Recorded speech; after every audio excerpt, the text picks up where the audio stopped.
Sabo the Revolutionary debuted on One Piece Treasure Cruise Global on the 6th of March 2016. This marked a major milestone in the game as it introduced an additional class to the game dubbed as Free Spirit, which saw new unique teams come into fruition as additional characters picked up this new class to help bolster these new team compositions moving forward. This new Sugo-Fest batch introduced characters relating to the Revolutionary Army. These characters include Koala the Revolutionary, Hack Revolutionary Army, Emporio Ivankov Revolutionary Army, and Inazuma the Revolutionary.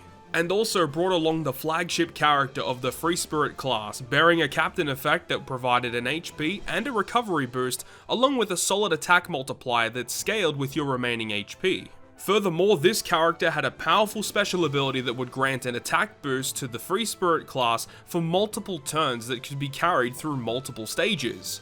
Introducing Sabo the Revolutionary. In this series, we'll be traveling back in time to experience some of the older Sugo-Fest exclusive characters in their prime, aiming to show just what it was like to use these characters on their debut. I hope you enjoy the video, and without further ado, let's enter the Legends of OPTC.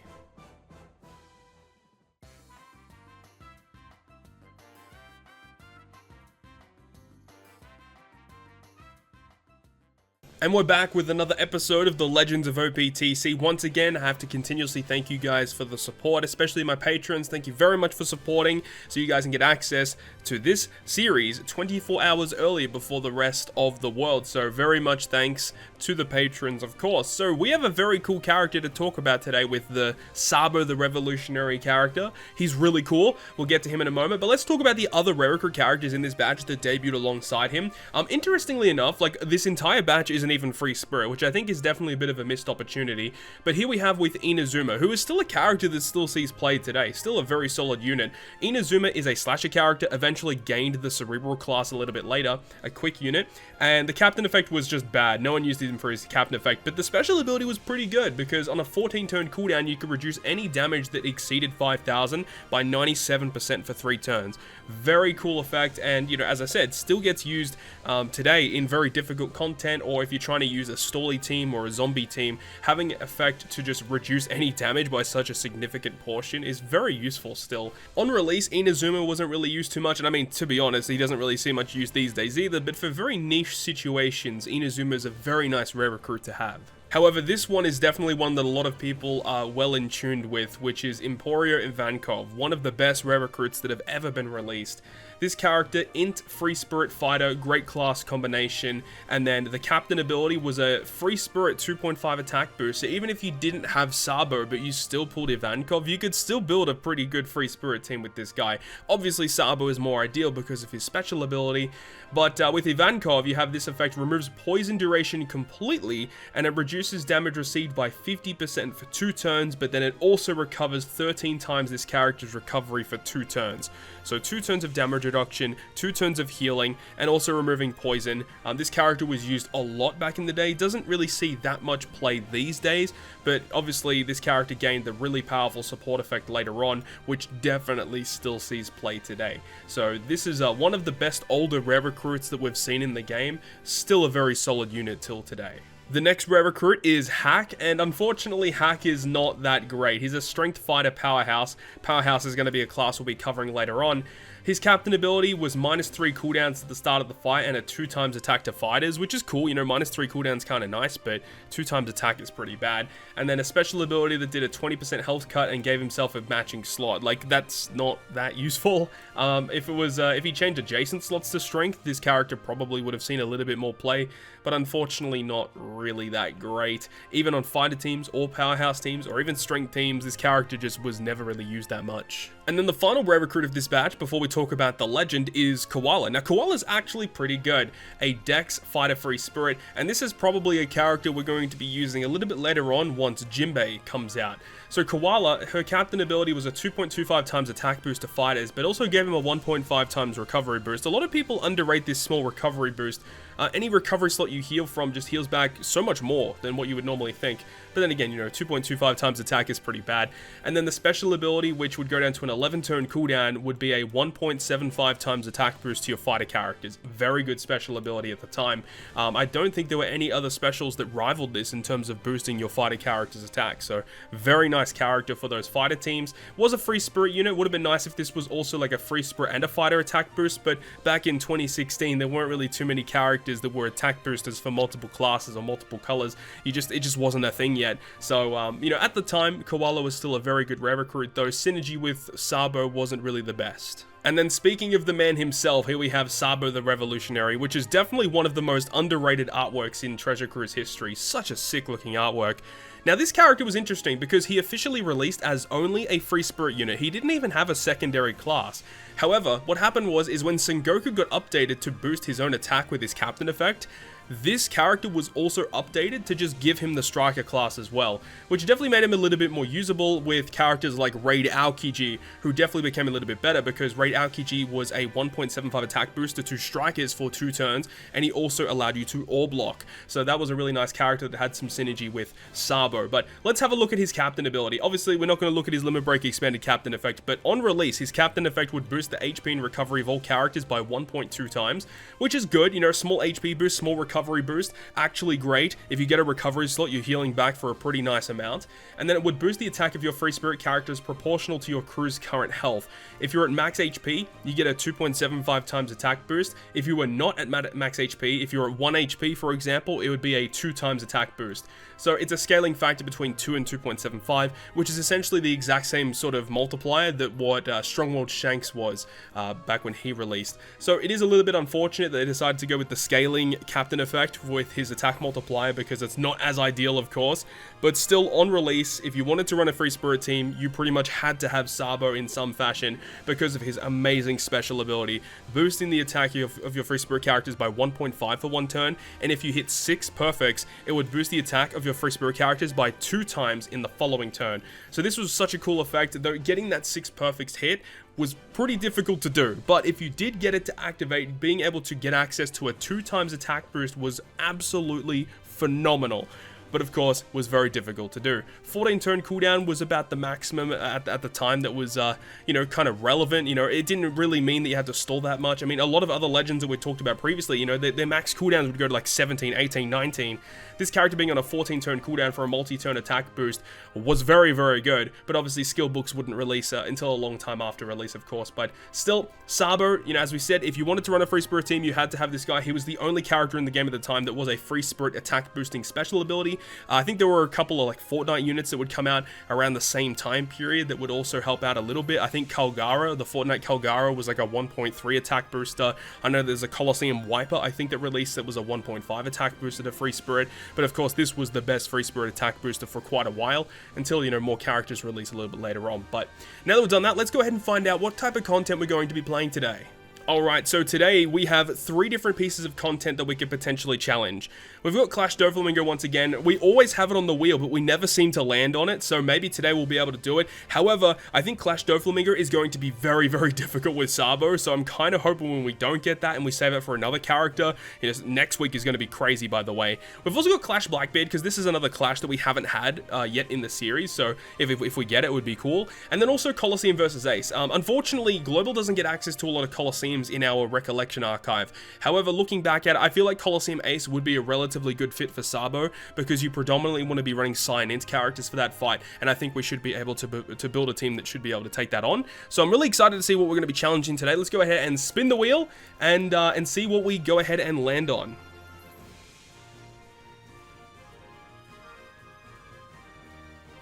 Wow, okay, so we're going to go with Colosseum versus Ace. This is going to be kind of tricky, and this is the first Colosseum I think that we're featuring on the Legends of OPTC series, so that's going to be pretty awesome. So I guess, without further ado, let's go ahead and build a team with Sabo versus Colosseum Ace. But without further ado, let's get straight into it. Straight in with the pulls. I'm not too sure how many pulls we're going to do. I guess we're just going to do a random amount. We're not going to do too many, but we want to make sure... Oh! Oh my god! Oh my god, who is it? Oh my god! Oh my god, I am so done.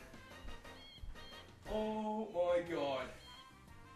You cannot be serious. What? What? First pull, we got Sabo. Oh my lord.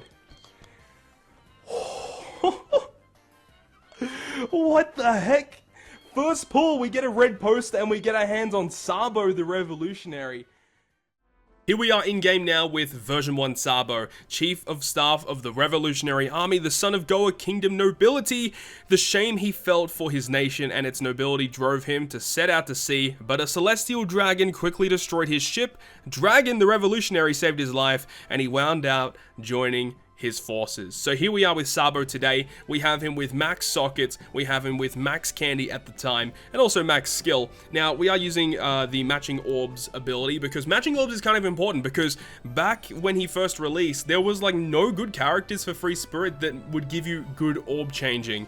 It wasn't until later on where orb manipulation was much more viable, because Free Spirit really had none back in the day, and it's kind of terrible to look at. Like, they had terrible orb manipulation, so we're kind of hoping to stall out and just kind of get through the content as slow as we can, but also as efficiently as we can. So this is the team that we're running today. We also have the Clash Aokiji, who's going to be a nice unit. If we do get some good matching slots, I do want to use his special ability to lock those slots for multiple turns.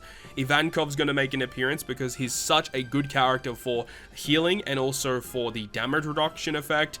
We've got the rare recruit Senor Pink, who doesn't come out for a couple months as of this particular character releasing, but I wanted to put him in the video anyway, just because I felt like he was a nice addition, and he wasn't too far out of the release of Sabo anyway. We've also got Boa Hancock. I actually think that she actually released quite a long time after Sabo released, but she's such a good unit for this particular fight because we do get hit with chain coefficient reduction during the fight, and having a Psy character that is able to provide a chain lock for multiple turns I felt was just a really good pick for the Free Spirit team. And we are using the Kuja Pirate ship, the Boa Hancock ship. Very good ship for Free Spirit teams, allowing you to get that 1.5 attack, 1.35 times health, and it also would have a healing special. 6500 heal was pretty goddamn awesome at the time. So we're going to go ahead and take this into the Coliseum versus Ace, and as I said, it's the first Coliseum event that we've had on the Legends of OPTC series, so I'm very excited to jump in and see what we could do. So once again, shout out to TheLordShiro for providing the Sabo friend captain. So we have a max attack, max HP, and we've also got the max cotton candies, and I would also assume we have that max special. We certainly do. This is going to be super interesting. I hope we can get this done without having to do too many fails, because otherwise we'll have to rely on the Bandai friend captain, and that's not really too fun to do. So let's jump into it with the Podcast D Ace Coliseum. Let's go ahead and jump into it. Man, I'm nervous, but I'm super excited to use V1 Sabo, man. Let's go. And here we are, final round versus Portgas DA's Coliseum. Let's go. So, of course, first thing is first, we need to stall for cooldowns. However, it would be nice if we get some recovery slots. We can try and conserve those. That's going to be nice so that, you know, we are going to take a little bit of damage from stall. And of course, remember, Sabo's attack multiplier is based on how much HP is remaining. So currently, full HP, we've got the 2.75 times attack boost. But we're going to be taking damage. We need to heal back that damage that we take in order to get that big attack boost. So we will go ahead and just do a little bit of damage here. Hopefully use some of these slots up so we can try and get some recovery slots. Like that. Now hopefully we get some recovery slots for taking a little bit of damage here. I think the guy in the back corner, he's going to bind our int characters. We do get a recovery slot there, which is actually pretty good. I will kill this guy. Use up some slots again. Didn't want to do that much damage to that guy, so I think he's going to bind. Yeah, he binds our int characters, so he doesn't attack us on the first turn there, which is actually kind of nice. I think we're probably just going to kill this guy here. Take a bit of damage from this back guy. At least the cooldowns aren't too bad, because we have all of our specials maxed out. Like, we shouldn't have to stall too much, which is actually pretty good. We do have a lot of matching slots here. Let's attack with you. That's not going to kill just yet. I will actually save that recovery slot because we're probably going to need it a bit more, and I don't want to like overheal and then waste recovery that we could have potentially got. Let's move on now to stage 2. So far so good though. Stage 2, what have we got? Okay, those back female characters, they need to go because those characters typically despair us. Actually, do we even have despair sockets? We do have max despair, so I guess I'm not really too worried about that. But I kind of want to take them out just in case. All of these guys in the front row are attacking us. That's actually awful. Okay, hopefully we get another recovery slot. That would actually be pretty good. I will kill one of them, because I don't want to take too much damage here. Damn, 7,300. Yikes, man. At least with Sabo, right, he gives us a 1.2 HP and 1.2 recovery, and stacking that with 2 Sabos is pretty good. Having 34,000 HP is pretty incredible for 2000 and what is it, 2016, right? So what do we got here? We can stall a turn here. We could potentially use a couple of these slots up, so we could maybe find another recovery slot. Would be kind of nice. We don't, unfortunately, so we'll go ahead and just pass one more turn. We're probably doing a little bit more stall than we really need to, and we do know that we're going to be coming up to a turtle stage very soon, so we do get a pretty good amount of stall off there. Let's use up a couple more slots, hopefully find some recovery slots, heal back a little bit more. We don't. I will actually take this time to pick up that last recovery slot that we now have. 3,400 healing from that recovery slot's very, very nice, though. Alright, Battle 3. So we got some giants. We also have, I believe this guy should bind int characters once again. Luckily, we do actually get another recovery slot. So let's go ahead and take down the giant first. He's going to be a little bit of a problem. I'll target this guy as well, do a bit of damage to him. Take him out. He does bind int again. That's actually very, very good to see. So now we can kill him this turn.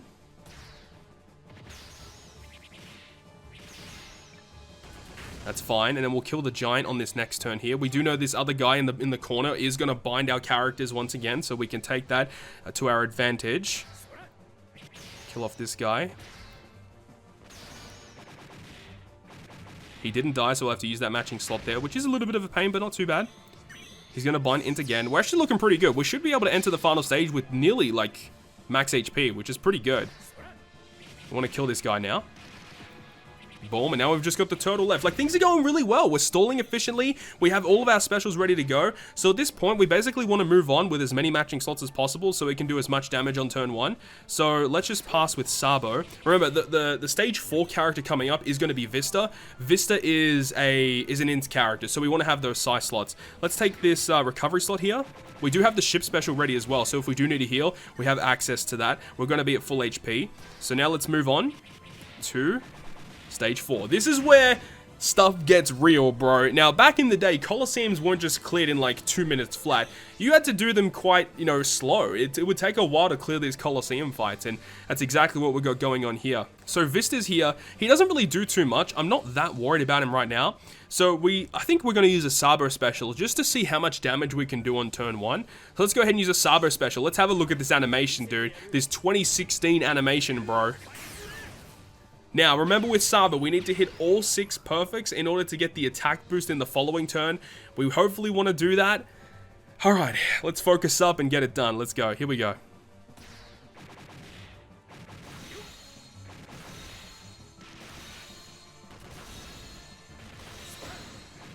There we do. There we do. There we do. Let's go. We hit all 6 perfects. Oh, what does he do? Please don't do too much damage. Okay, 10k, 10k, that's fine. We can take that, we can take that. Now remember, we are going to get that attack boost in the following turn thanks to Sabo's special ability. That is freaking awesome. We could have potentially used the Aokiji special to lock those slots, but you know, it's fine. We can use that on the last stage if we need it, so that's actually very, very good here. You know what? I'm not going to use the Sabo special to get the big attack boost on the Ace stage. Ace does revive, by the way. I think it's better to just get multiple turns of the attack boost. Even though some of those turns are a little bit lower, I feel like it's just more efficient to get multiple turns of those big attack boosts.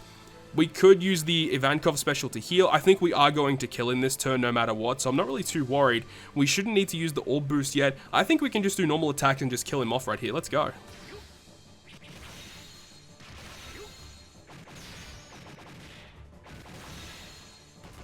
There we go. Moving on to the final boss stage. That was actually pretty efficient. We got through that very, very efficiently. All right, here we go. Last stage versus Ace. Now, Ace attacks every 2 turns, so that's actually pretty good. It gives us a bit of time. However, I feel like we may need to use Ivankov because Ivankov, you know, getting that full HP is going to be kind of nice. Now, you see this, that's that chain coefficient reduction. Because of the chain coefficient reduction, that obviously is going to be a bit of a problem, but I don't think I'm going to use the Hancock special until he revives, because when he revives, he gives himself a rainbow shield, and he also buffs his own attack. So after the revive is typically when we want to do as much damage as we possibly can. So that's my ideology in this particular fight here, because he basically doesn't do anything. He just attacks every 2 turns. So I feel pretty comfortable with just doing regular attacks. We could heal with the ship, but I feel like I want to use the heal of the ship in the following turn after he already attacks us. That's what I'm going to do. So let's just do normal attacks and see what we can do. Okay. Ooh, those are really good slots. Let's use the Aokiji special here. So that's going to go ahead and lock our slots and give our strikers a 1.75 times attack boost. I probably should have only used it when our Aokiji got a matching slot, but because we got so many good slots, I feel like it's not too bad that we're using it here. All right, let's go.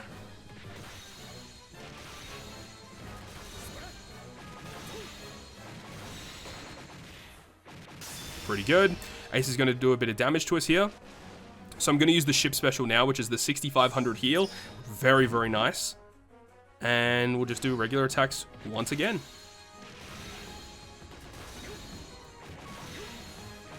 Oh, we're really close to killing. Oh, that was really close. Okay, this is going very, very well. Now, hopefully we get a matching slot on Aokiji. If we get a matching slot on Aokiji, this could be an insane turn coming up right here. Okay, so what does Ace do on Revive? Does he just, is this just the effect of him buffing himself? Attack boost, the damage reduction. He didn't get a matching slot, but I feel relatively okay with this. Alright, so let's go ahead and use the Ivankov special now. That's going to give us some really good healing.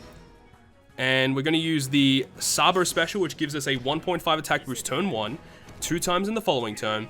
And I'm going to use the Boa Hancock special right now, which is 2 turns of a chain lock. So that gets around the chain coefficient reduction that we got given. And then hopefully get some matching slots in the next turn, because when we get the 2 times attack boost in the next turn, that's when I want to use the Senor Pink, which will give us the really good orb boost, alright? Alright, let's see how we go. Let's go.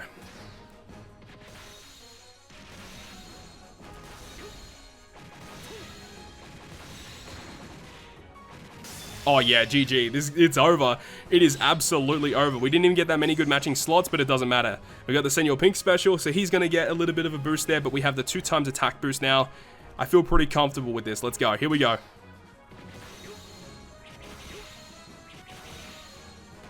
Yes, sir! Yes, sir! Sabo taking down the Colosseum Ace. We actually got through that pretty well, like absolutely no problems whatsoever. Of course, it's a bit RNG with matching slots, but as I said, Free Spirit had terrible orb manipulators for the longest of times, so I'm not really too mad about that at all. That was pretty good. I'm actually relatively happy that Sabo got through that as well as what he did. That's actually super, super cool, dude. Alright, that's dope. So with all of that being said, guys, that is going to conclude yet another episode of the Legends of OPTC series. Next episode, if I do remember correctly, is going to be Crocodile, which is going to be a big one. Crocodile is an immensely powerful unit, especially on release, and you had some of the other really powerful units you had access to. I'm very much looking forward to that episode. But anyways, that is going to conclude this episode. Thank you very much for watching, and if you guys did enjoy it, make sure to go ahead and leave a like. And if you want to stay up to date with all of the content that I post, including more One Piece Treasure Cruise content, make sure to hit the subscribe button down below. But on that, guys, I'll see you guys within the next video.